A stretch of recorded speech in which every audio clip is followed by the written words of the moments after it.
Good morning, everyone. Thank you very much for joining. You've joined another webinar in our Rosterfy series. For those that haven't met me before, I'm Sam Bennett. I've worked in the Rosterfy team now for about 3.5 years. Today, we're going to be talking very much about how to build a business case for a better volunteer experience. So many of the organisations that we engage with and the volunteer managers that we support are quite keen on ways to improve the experience for the volunteer and make it quite easy for volunteers to sign up and get, find roles and find ways to help an organisation. But quite often it can be a challenge for volunteer teams to get it up the agenda for the organisation. So we're going to be talking today a little bit about how you can track your own programme and find ways to actually drive up the business case to actually invest in the volunteer experience and also find its place within an organisation. So there's going to be lots and lots of interaction on this session. We've got some resources that you can download and walk away with. Everything today will be fairly templated, and we would encourage you, if you are at all interested in this topic, to reach out to us after, because we can do some more tailored workshops with you and your team and actually help to form a business case with you and align it to some of your goals as a charity. So as I said, we are going to have some interactive sections in this webinar. So there is a QR code on screen at the moment. That is where you can sign up or open up the Slido application. So that is where you can submit through any questions that you have from today's session, and I'd encourage you to do so as we work through that. So I'm just going to wait maybe 10-20 seconds or so just for you guys to be able to scan that code. As I say, there will be other resources, white papers and stuff that we'll share with you throughout this on a QR code as well. So it's good to have your phone handy if that's possible.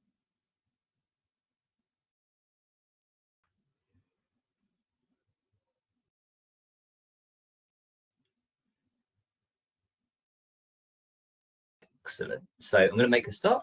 So I'll move on to, I should be able to move on to the next screen. There we go. So just a quick introduction to Rosterfy. For those that don't know, we've been running a webinar series with regular webinars like this one now for probably about 1.5 years. We started it. So lots and lots of webinar content. Many of them are recorded and available on our website. Many of them are engaging with charities and some of our partners and customers as well to facilitate different sessions. So some really, really interesting topics and themes on there. So I would encourage you to go and look at them. For those that have never heard of Rosterfy before, just a quick introduction. We've been in the market now for about 11 years. We were co-founded by a team of volunteer managers. So we very much come from a background of helping young people coming out of college and university to find work experience opportunities through volunteering. So that was the original kind of, I guess, the start of Rosterfy was actually just a university placement program to help people develop their own skill sets, develop their own CVs, and place them into partner organisations where they can give back to their community, but also develop their skills and get their references to help them into the land of paid work. So that was the initial iteration of Rosterfy as an organisation. As part of that company, they founded a technology branch of that business, which was essentially the database to help us onboard, engage, post roles and activities with the partner events that we were working with, and also keep an eye on the actual database itself and see what skill sets we have, where different people were located, what screening steps they've done in the lead up to some of those events, and also tracking the volunteering hours that were being done as well. So that was the initial iteration of Rosterfy.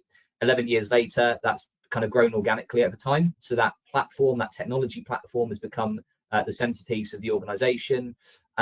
We now have operated volunteer programs in over 77 countries. Those numbers have updated since the last time I presented this. 77 countries around the globe that we've had volunteer programs supported in, and that's across over 150 million volunteering hours and 5 million volunteers as well. So real testament to some of the work that our customers are doing. A lot of social good and impact is being put in around the world in different countries, and we really have a lot of data and a lot of knowledge now, a lot of expertise around what good looks like when it comes to volunteering, and a lot of that comes from engaging with organisations like yourselves that have joined today. So thanks very much for getting involved. I'm talking to you today from London Bridge. That's our European office here in the UK. We do have offices across the US, Australia, and the Middle East as well. But the UK and Europe is actually our largest territory in terms of where most of our customers sit. So all sorts of shapes and sizes of organisation that we support here from our UK office. And as I say, we've got a great team of experts here that can engage with you if this is a topic that you are thinking about and want to talk about it in a bit more detail on a tailored level. So session for today and the objective of today really is as I said at the start, getting investment and support getting the investment and support that you need from an improved volunteer experience by addressing the key priorities of your stakeholders. So many of the volunteering teams that we speak with are very much pro looking at ways to improve that volunteer experience, looking at ways to make their lives easier, looking at ways to find more impact within their communities and find more volunteer cohorts. But it can be difficult sometimes to find volunteering's place within a charity organisation. So what we're going to be focusing on today is some ideas and some areas where you might be able to explore how to present volunteering to the senior stakeholders within your organisation, demonstrate some of the value that investing in the volunteer programme might bring to the organisation, and how we tie some of those benefits to some of the key priorities of the organisation itself, so tying it to a board strategy and so on. We're going to run the session probably for about 30 to 40 minutes of content. And as I say, there will be interaction throughout and some Q&As and so on. We are allowing 20 minutes for Q&A at the end. I'm not sure whether we'll need all of that time. And we do encourage you to submit questions throughout as well, and we'll address them. If we can't go through them on today's call, we can certainly pick them up with you afterwards. So feel free to fire questions through as you wish. So just to start us off, we've actually released a guide around this very topic. I think it was 3, 4, 5 months ago that this guide was released. So it is a white paper that's available on our website. This really sets the scene behind what we're talking about today and takes you through step by step some of the points that we're going to be talking through. So there's lots of resource in this white paper. There's templates that you can use for building a better business case and ROI and being able to track some of the areas that you might be able to improve your program. So that QR code on the screen at the moment will take you to that white paper, and do feel free to go and grab and download and have a read through of that. That is a resource that you'll feel free to take away and use as you see fit within your organisation. So yeah, feel free to go and have a look at that. I think it's a really, really useful resource. It was actually developed by some of our internal experts, but also in hand with some of our customers as well. So some of the large charities like the likes of St John Ambulance have helped to shape, how this actually looks. So yeah, feel free to use that as a resource. It's a really good template and framework to adopt. So we're going to start off with a question. I did ask I don't know if the technology is going to work, and I haven't actually done this on my laptop before, so we'll see if this actually comes together. But Slido, for those that haven't used it before, you can either go onto slido.com and enter in the code that's on the screen, or scan the QR code that's in front of us here, and that should take you to this web page. So we'll do a quick poll to get us started if this works. And essentially it's asking the question, how important do you believe volunteers are to your organisation's mission? So I'd be interested to see how that kind of lands at the moment. And there's a bit of background context as to why we're asking this question, which I will touch on in just a second. Cool. So 43% at the moment, mission critical. And about 30, well, just shifting around, but mission critical and somewhat important are the top two, obviously, and very important. So no one on this call is saying that they're not important, which makes sense. It'd be a weird webinar to join if they weren't. But yeah, okay, an interesting spread there between those three different categories. We've recently, you might have seen it online, we've recently launched a very large survey with volunteer managers around the country. So we had about, I think, 300, 400 volunteer managers around the UK that recently completed that survey. And the survey is called Status of Volunteer Management for 2025. It is an annual survey that we've just launched for the first time. So we are going to launch it year after year, have different iterations of it. And the numbers were crunched by a data analyst that's worked in the charity space before. So actually our spread there was a little bit different to what we saw in the volunteer management survey that we ran. So when we did run that survey, about 88%, really, really high number, were saying that volunteers were mission critical to their organisation's mission. So very, very interesting spread. And actually, when we delved into that a little bit deeper and started to ask some probing questions around how much investment does volunteering experience get, how much technology is being adopted to help them with some of those goals, is actually quite a lot lower. So whilst 88% were saying that it was mission critical for the organisation, many of those were saying that there wasn't actually a volunteer strategy in place at all. 44% were saying that they had a volunteer management system in place, so less than half. And 43% were saying that they use technology effectively to manage their volunteer programs. That doesn't necessarily need to be a purpose-built volunteer system. It's just, are we using technology in an effective manner to help support with the organisation mission. So again, whilst most of the charities out in the market are saying that volunteers are really, really important to the way that they run and operate, we are definitely seeing a lag behind in terms of how much investment and time commitment is actually being put into the volunteer program by the senior leadership team. So we see a gap there, and we see a need to maybe support the volunteer management teams on the ground with driving up the importance behind that volunteer program and getting it higher up on the agenda of the C-suite, which is certainly something that Rosterfy and organizations like us are pushing to support as well in the marketplace.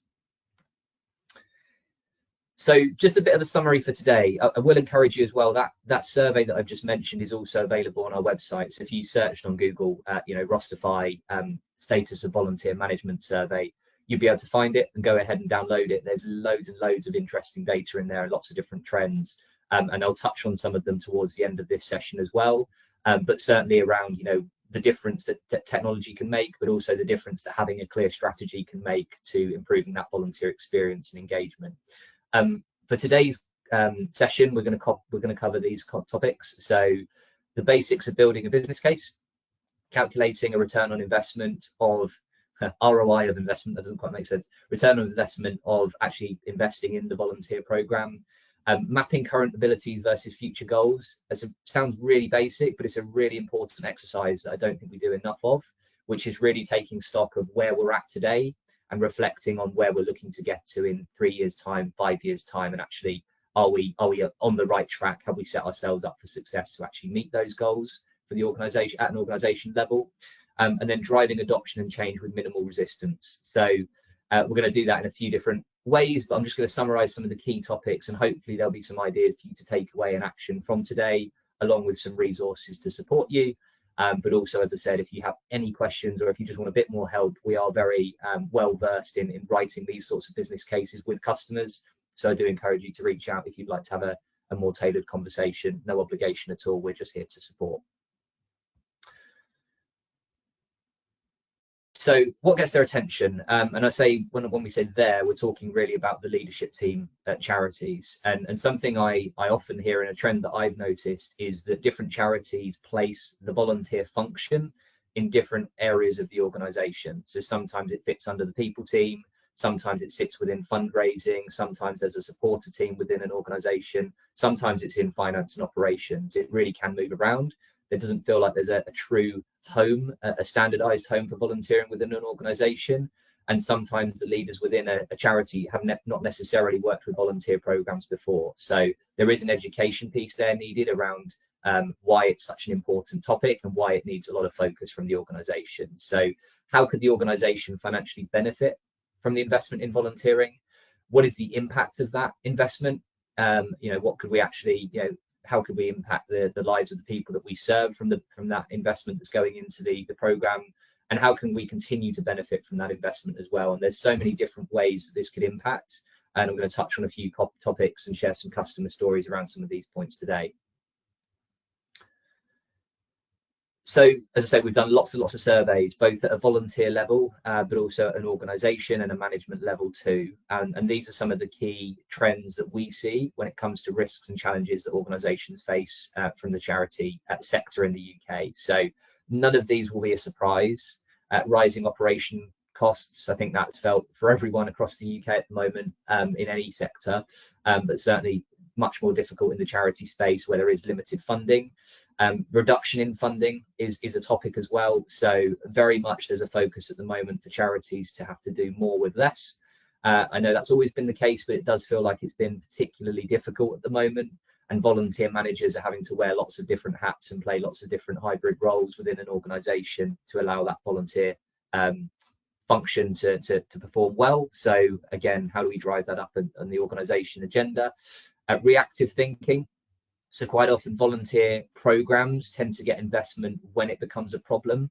So when we're desperately short of volunteers, all of a sudden it's getting a lot of focus. How do we change the positioning around that and actually drive that up the agenda for the organisation first and build that into a strategy so that we don't end up on the back foot in that scenario?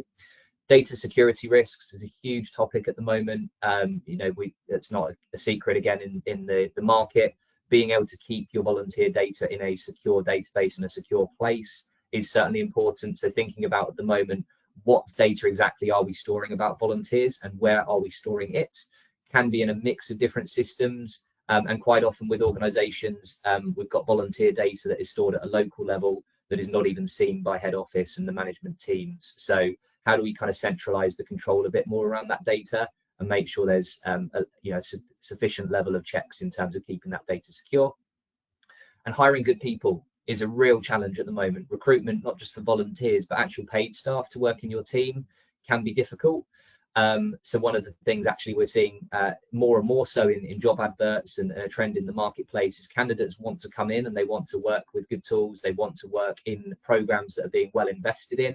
They don't necessarily want to come into a volunteer role and be asked to facilitate things that are way beyond their job description just because there isn't a sufficient investment and framework in place to support them. So there's some of the obvious challenges, and I think, again, most people are aware of that in the charity sector. Unfortunately, leaders don't necessarily want to hear about challenges. We can get a bit of a reputation by being a bit moany and a bit negative when we're just focusing on the challenges. So when we're putting together a business case, we're very much looking to flip that on its head and think about how we can actually focus on the solutions of those challenges and not the problems themselves. So actually, when we're talking about investment, and that could be in technology like Rosterfy, but it could be in a mix of other things as well, how do we reduce wastage? That is absolute number one critical priority for all charities. They've got limited amounts of funding. So if there's money that's being wasted anywhere in the organization, that is not going to reflect well on anybody. So it's all about how do we make sure we're doing the best with our time, the best with our resources. I've had charities come to me in the past where money's being spent on, talking about reactive thinking, money's being spent on recruitment campaigns to find volunteers, paying money to Indeed, paying money for social media adverts to actually post volunteer roles. But because the charity's not necessarily joined up, we've sometimes seen it where lots of money is being spent on volunteer role adverts, but actually they get more applicants than they needed. And then some of those applicants are left on the shelf. And that's just a pure waste of resource there. Similarly, lots of time is spent chasing around different steps for onboarding and recruitment. Or sometimes you might have volunteers that apply through the website and never hear from you. So again, how do we reduce that wastage? How do we see a better visibility of that volunteer network and become more efficient in the way that we run? Better grant submissions ties into that same point. So actually having the data around not just the volunteer program, but the supporter base. One of the big things that we focus on at Rosterfy as a team is how do we actually create not just a nice experience for the volunteers, but how do we keep them engaged longer term and make them feel connected to the cause for the organization? And a big part of that is how we tie up the data. So volunteers aren't just volunteers. They can support your organization in lots of different ways. They could donate clothes, they could sign petitions, they could run marathons, they could even just like a social media post, little tiny things that they can do that would support the cause and the organization. But that's only really possible if we're actually joining up the experience, joining up the data and showing those supporters different ways that they can help with the organization. And all of that really feeds back to data. So connecting data up across the organization so we can see one accurate record of each of your supporters and what might that mean, what might that unlock, and then how do we then surface that data up that can then feed into our grant submissions and show the benefit of the investment that we've been doing. As I said, strategic thinking. Most charities will have some form of 3-year, 4-year, 5-year strategy and plan. We are a software company at Rosterfy, but as I say, we partner with organizations to actually align what we're doing from a software lens into the wider strategy. So we'll come on to it in a little bit in this presentation, but one of the things that we do are some self-reflection exercises and really understand where your charity is at the moment with their volunteer program and how does it fit at the moment with the wider strategic goals of the organization. And what we've started to do in the last 6 months or so is set mutual targets with our customers. So we've got things that we're working towards with you in the next year, the next 2 years, next 3 years.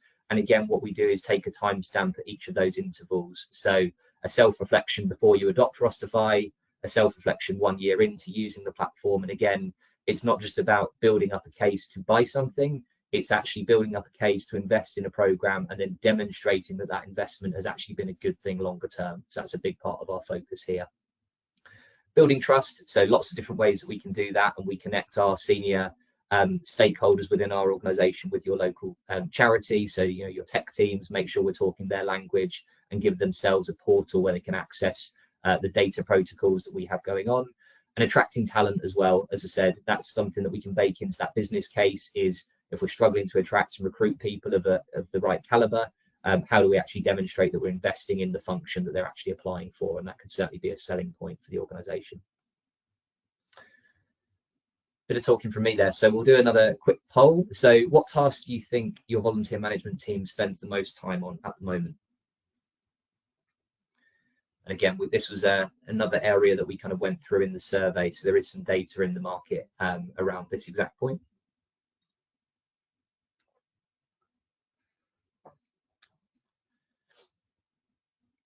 Recruitment checks. Yeah. Volunteer onboarding, repetitive admin. Scheduling. Yeah.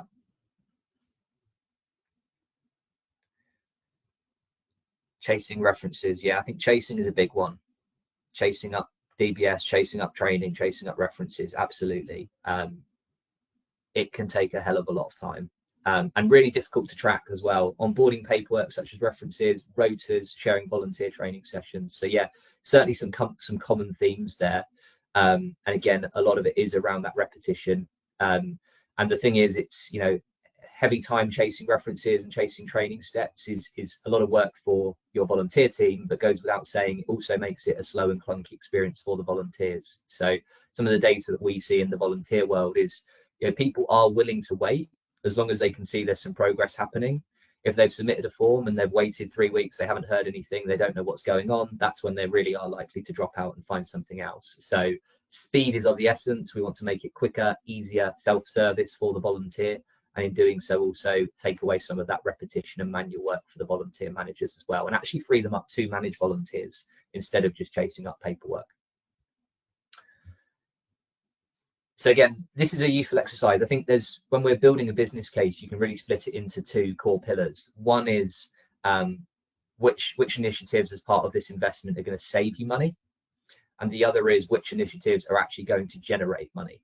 And I think with a volunteer program, you can certainly split that into 2 cohorts. So in terms of saving money, an obvious one is time. Time that's spent on managing the volunteer process and some of those points that you've just mentioned. So there is another QR code on screen that will take you to a template that we've used with many other customers who have bought software like Rosterfy. And again, it's a bit of a self-reflection exercise.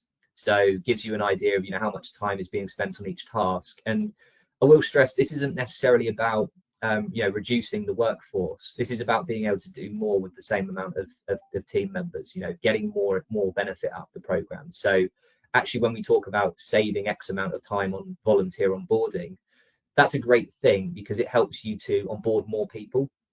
It might not be, okay, cool, we've managed to get someone down to part-time. It's actually more, okay, before we were able to, at our max, onboard 200 volunteers. Now we can onboard 1,000 with the same amount of team resource. So it's thinking about what can we do to onboard more people through the organization. And as I said earlier, there's always ways that people can support your program. So even if there's not that many volunteer roles for them to support, if you're finding that you're getting more applicants onboarded and through and ready to help than you need, that is a great scenario and a great problem to create, because there's always ways that they can support the organization in some way.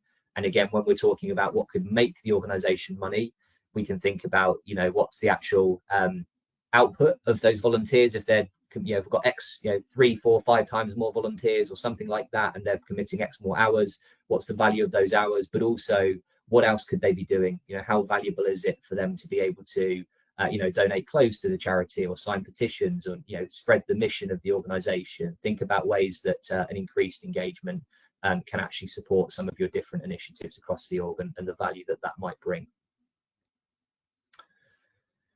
Couple of formulas in there as well. So if you wanted to, I think certainly leadership teams like to talk in percentages. So one of the things that you can do when you're looking to actually track some of these elements, when you're breaking down, you know, total costs of investment in the program and actually tracking some of the hourly rates of staff and the time saving benefits, those sorts of things, you can of course minus off the benefit, the cost of the investment from the cost of the benefit, and then multiply by 100, which will give you a percentage. So again, you can talk in terms of, actually our estimates think that we could increase engagement by 300%, or we could increase the output of those volunteers by X amount. with the same number of team members. So again, it's about using that investment to justify where we could take the organization.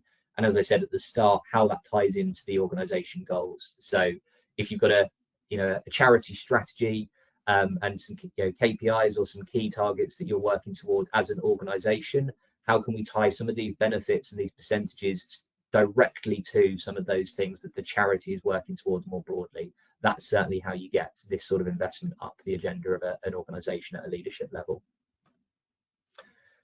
So a couple of customer stories, and there's so many of these, and as I say, there's lots of different shapes and sizes of organizations that we've supported. So very, very happy to tee you up with some of these customers if you want to reach out to us, and also B, just talk about exactly what they've done, how they built the case, and some of the benefits they've had.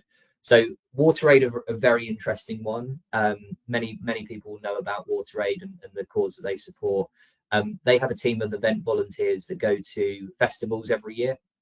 So they will basically be, WaterAid call them brand ambassadors. So they literally have WaterAid t-shirts and they are out there representing WaterAid as an employee at those festivals. You know, they really buy into the mission of what WaterAid is, what it's all about, what it's looking to achieve. And the volunteer's goal is literally to go out and talk to people about what WaterAid is all about. So it's educating the public on exactly what WaterAid is, why it's so important, and hopefully drumming up some fundraising through that as well. So WaterAid have used Rosterfy now for a couple of years. They've used the mobile application very heavily. There's a couple of ways that we've helped them in a really key sense. As I say, how do we save money, but also how do we generate money? So saving money, they've been able to reduce the time it takes to onboard and recruit volunteers drastically. They have steps like references that have to be done, lots of forms that need filling out. Volunteers have to obviously come to training and digest content to actually learn about the mission of WaterAid before they come to the festivals. And they also take deposits from volunteers as well. That's becoming more and more of a theme is deposits. So whilst it might not be a deposit for an individual volunteer to pay, corporate volunteers, certainly you might want to take a deposit or a donation to take corporate volunteers through. So we did develop a Stripe integration specifically for this. So as part of the onboarding journey, WaterAid volunteers will submit a deposit to WaterAid before they come and help with the festival. And at the end of the festival, they have the opportunity to donate a percentage of their deposit if they wish to WaterAid. So they've been able to do some analysis on the amount of time that's been saved, and that's been a real clear return on investment and more than justifies the investment in Rosterfy. But what they've also been able to do is show how well connected the volunteers are. So they've now got to a point where they've got 96% of their volunteers feel like they are connected with WaterAid and the mission. 97% of volunteers feel that the amount of times that WaterAid connect with them and communicate with them is just right. Previously, before Rosterfy, it was in the 70s. So there's been a clear jump in actually people feeling connected to the charity and feeling like they are hearing from the charity enough about the different causes. And what has that meant in the back end? Well, their activities, those brand ambassador volunteers were able to generate over £600,000 worth of donations and income from the people that they were out speaking to at these festivals. And also the volunteers themselves, there were 2,000 of them. They actually raised, it says 24, it's actually 25. So £25,000 was generated from the donations of the volunteers themselves at WaterAid. And that's certainly something we see a lot. It's a taboo topic. Asking volunteers for money gets a lot of head shakes when I mention it. But one of the things I would always argue is that if you don't have a joined up database, you might have a fundraising team who are already asking your volunteers for money and you just don't know about it, which is a very, not very joined up and not a very nice experience. And B, if you're engaging more volunteers over the long term, so if we're setting up a scalable process where we're reducing dropout, we're getting more people through to actively helping, that can essentially mean you've got more people that are engaged with your charity in your database, and they might not always have time to volunteer. They might volunteer with you this year, but in 2-3 years' time, their circumstances have changed completely. That doesn't mean they can't still help in different ways. And certainly one of the ways will be they're still a supporter, they still get your newsletter, they still know what's going on with the organization, and they might therefore want to donate money. So industry statistic is that 79% of volunteers, when they go to donate, they will donate to the charity that they volunteer with. What's very important about that is if you lose them along the way, if it takes them 2 weeks for them to hear back from you on their reference check, they've probably dropped out and gone elsewhere and another charity benefiting from that, or maybe no one's benefiting from it. So it's really about how do we make it quicker, easier, more engaging. And as I say, when you're building your business case, yes, there's lots of cost savings here that could be used, but also, my goodness, there's so much potential as well in terms of actually generating revenue and generating more advocates for the charity in the marketplace. A couple of common objections I thought I'd throw in. Young people aren't volunteering. That's not true. They are volunteering. They are volunteering for different reasons. So certainly a lot of our research shows us that younger volunteers are highly motivated by causes, but they are really motivated by skills-based volunteering, developing their CV. So when you're posting roles and adverts for volunteer roles, think about who you're targeting and think about the messaging that you're actually targeting them with, and that will enable you to get more signups. So if young volunteers are looking to develop their skill set, develop their CV, you want to be pitching roles at that angle. There might be paths in your organization for volunteers to become paid staff over time. Those would be great stories to tell if that's possible. If that's not possible, think about what can we give them. Could we give them some training? Could we give them roles and exposure to things where they develop their skill set? Could we provide references for them or certificates for their Duke of Edinburgh awards or their CV? Could we tee them up with senior people in our charity? You know, could we give them a mentor essentially within the charity, one of the paid members of staff who actually mentors some of our young volunteers? Those sorts of things will make your program very, very attractive to volunteer for a young person. You can manage on a spreadsheet. Now, this one is an interesting one, comes up a lot. It's not necessarily a spreadsheet. It could be a HR system. It could be a fundraising system. So quite often the perception of volunteering in a charity is, oh, we could just put our volunteers in our fundraising CRM, or we could just put them in our HR database with our employees. That is absolutely true. You can put volunteer records in a HR system and in a fundraising CRM or in a spreadsheet. But what you end up with outside of that, of course, is lots of different systems, out-of-date data, lots of manual processes, and not a very good experience for the volunteer. So there'd be no kind of portal for a volunteer to log into. There's no live data of what's actually happening with that volunteer. It's just a record that's sat in an old system somewhere. And essentially steps like DBS checks, references, training, scheduling, all of those sorts of things, they're not happening in the fundraising CRM or in the HR system or in the spreadsheet. So you essentially end up with 4, 5, 6, 7, 8 different systems for managing volunteers, when actually what you want is one joined up centralized view of your data, and also a great experience for those volunteers too. This one comes up on pretty much every call. Again, it's a myth, and it just isn't quite true. Older volunteers aren't tech savvy. Most older volunteers nowadays do have smartphones and tablets. A lot of them use video calls and social media. So I wouldn't assume that they can't use technology. And the other thing I would say is actually by using technology like Rosterfy, we're able to save so much time when it comes to chasing training, chasing onboarding steps, chasing DBS checks, that actually, because you've got a live dashboard of all of your applicants, you can see where they're at in the process. You've got the time and freedom to actually reach out to and support those volunteers that are stuck. So if you do have a volunteer that just needs some support, they're stuck, they can't do their training, they're not getting their way through the process, you can actually see them in the journey, and you've got the time to actually reach out to them and support. So many of the platforms on the market do allow people to impersonate volunteers, complete steps on their behalf. And we've also developed some family features as well, where I could register my parent, my grandparent, my children, and manage the platform on their behalf as well. So lots of different ways that we can make volunteering more inclusive through technology. It doesn't have to be a barrier that's in the way. So rating your program, just going to quickly come on to this. Be interested to know, at the moment we are getting close towards the end of the content, so thanks for bearing with me, and I hope this has been useful. Out of 5, where would you rank your ability at the moment to recruit volunteers? This would be really interesting to actually see.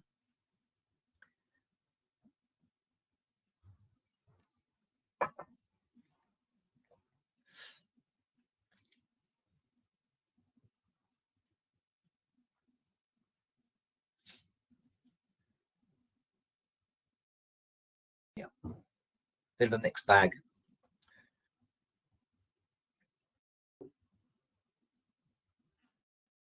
Good. Well, that's pretty promising. I like to think that most charities can find the people that they need to support their programs. That's a great starting point. Sometimes good, sometimes not, very poor. I think it might talk a little bit there to some inconsistency. consistency is good. People like to know and affiliate with your brand, your organization, and you can only really get that if you're giving them a consistent experience. Nothing more frustrating than someone that volunteers with you who then applies for another role and they then have to kind of tell their life story all over again and start again. So how do we make it more joined up? How do we make it easier and more fluid for people to move through that process? Certainly a big focus. And again, you might have enough volunteers at the moment. That's a great place to be. There's always things that they can do to support above and beyond, though. There's new initiatives that might want to be launched, and actually a lot of those will tie typically to wider strategic goals of the organisation. Thanks very much, really, for engaging with these polls. It's really, really good to get a bit of a pulse check. And again, we've run a very big survey.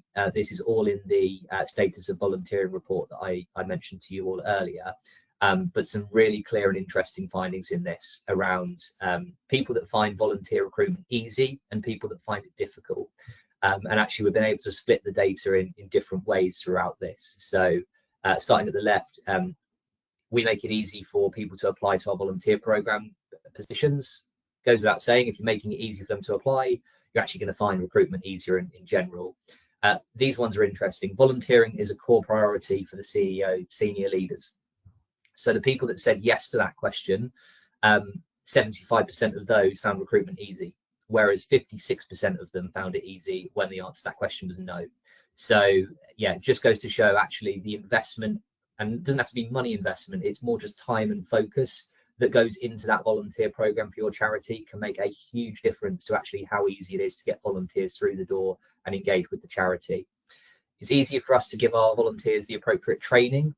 So again, clear difference there when people are finding it easy to give the training and actually have the tools and the platform and the resource to do it. It makes recruitment that much easier. And as I said, that is a trend that will be extrapolated wider for the younger volunteers, because a lot of the time they are looking for skills-based volunteering and being able to learn and develop their skill sets. And then we use technology effectively to manage our program. So very interestingly, 31% of people find volunteering recruitment difficult for when they don't have technology leverage to manage their program. And there's a clear gap there between people that find it easy and difficult, depending on whether technology is leveraged. So these sorts of things are very helpful for us, and obviously sorts of things that we can build into business case with proven industry data in the UK as well.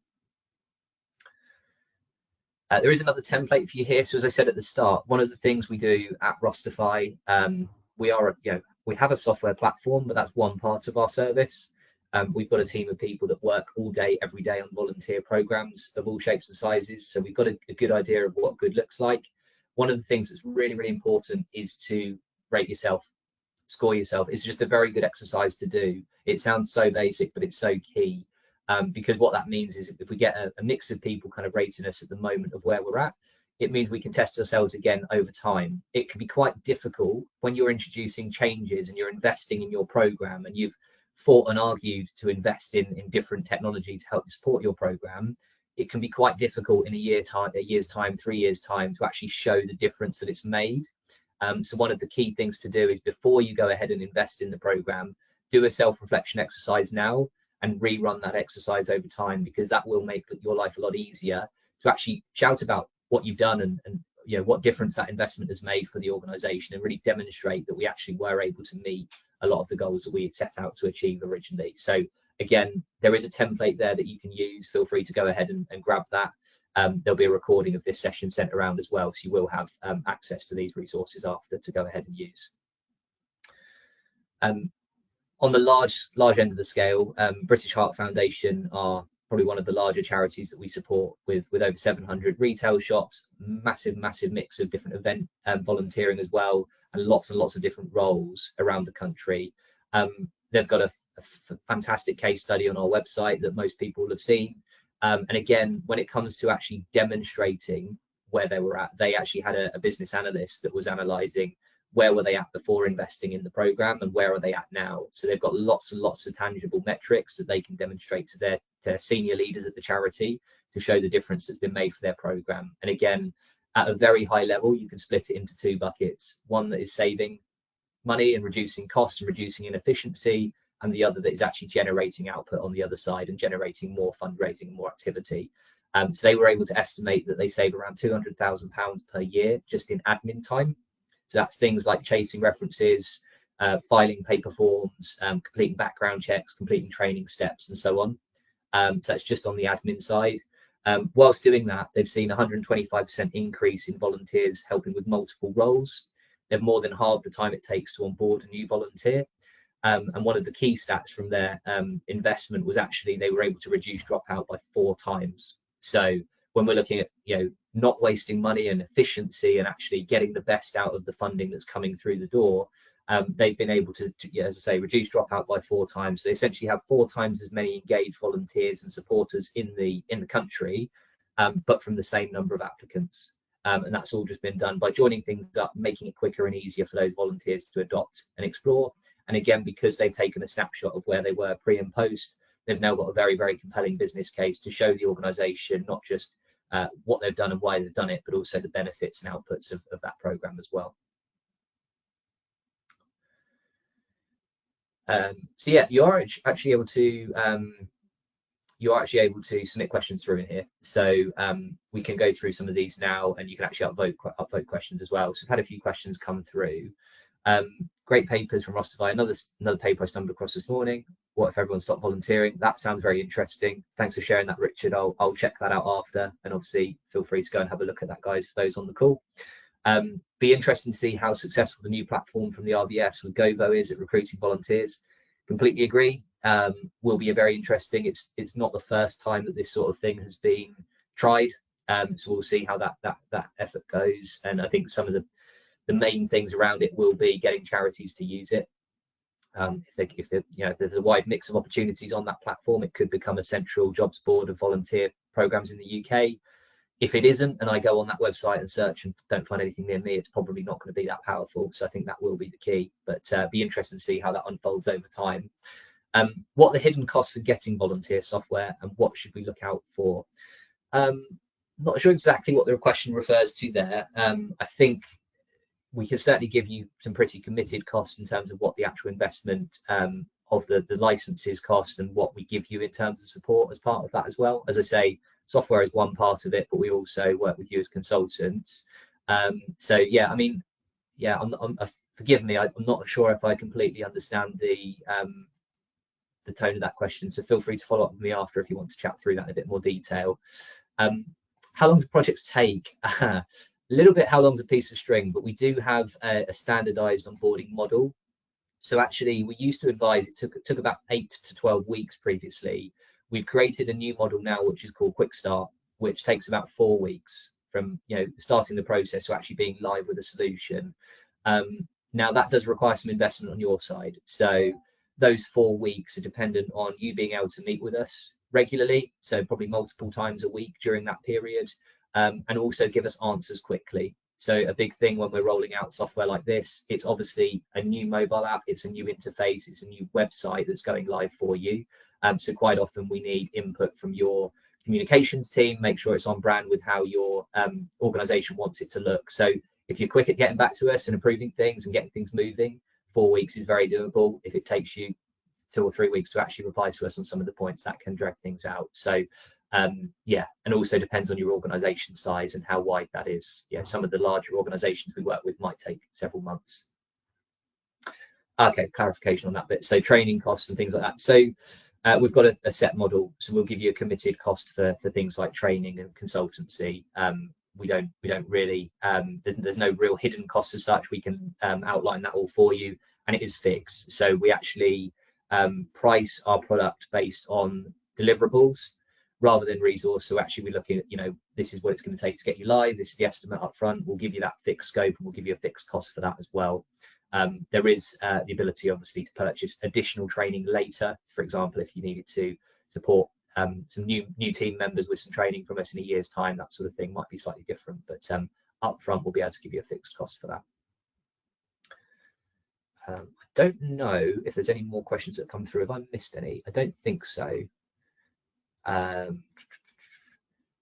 If there's any that I've missed off, because I'm not sure if I can drag all the way down on Slido, then feel free to keep sending them through, because we will get them and we can respond to you after this session and send around a bit of a summary of today as well.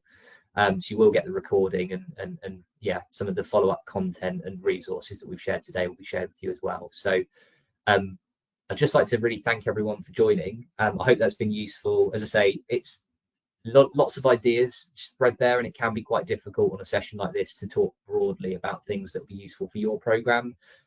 So yeah, very happy to take a bit more tailored approach and a bit more time into this, and we can weave that in with some of our customer team as well and talk about clear examples of what's worked well and what hasn't with other charities too. So if you want some advice around that, or if you want to be connected with some of our customers, I do encourage you to reach out. Feel free to go ahead and do that. But otherwise, thank you so much for joining, guys. I hope this has been useful, and keep an eye out for the next webinars coming up in our series, because we will have some more coming up, and there's a bunch that are on the website and pre-recorded. So thanks very much for joining. Good morning all, and I hope you all have good days. Thank you.